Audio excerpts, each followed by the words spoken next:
We have a national crisis because a flood of false claims and conspiracy theories have made a lot of people believe that they live in a world that does not exist.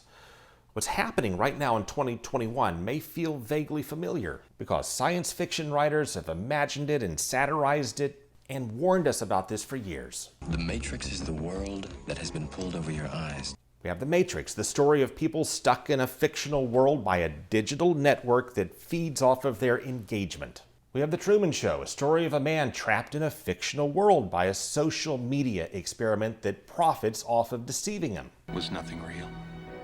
You were real. The Village is a story of a society stuck in a fictional world by leaders who spread deception. And Vanilla Sky is the story of a man once again trapped in a fictional world by a digital network until he opens his eyes. Which brings us now to the real world story of a leader who spreads deception and digital networks that spread the fiction until people believe it and engage in a real-life disaster. To those who complain that the social media companies and big tech are now censoring their data and manipulating us for an agenda, as they said in that movie Vanilla Sky, open your eyes.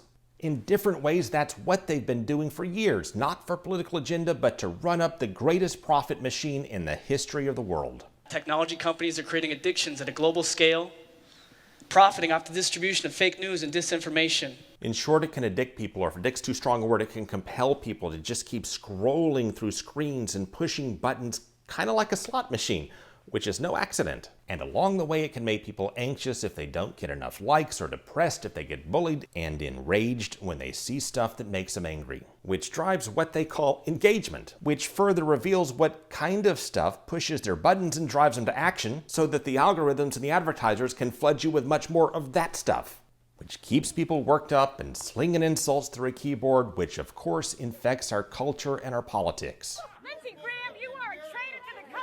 And so today, it's not enough to say the other side is wrong and here's why.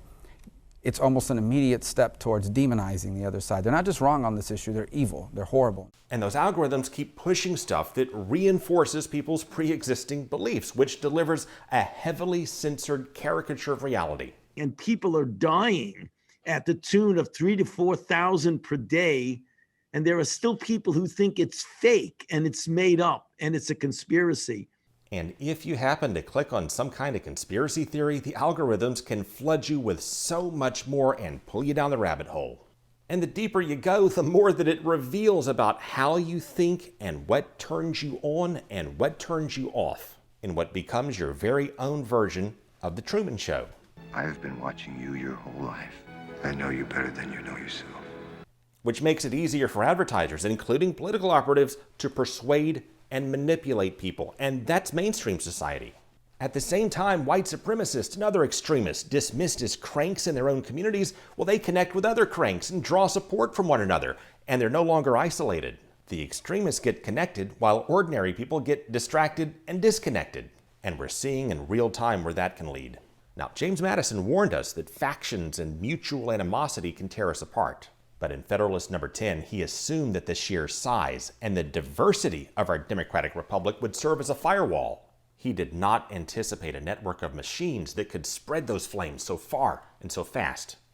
And it's moving so fast that by the time everyone realizes what's going on, it'll be done.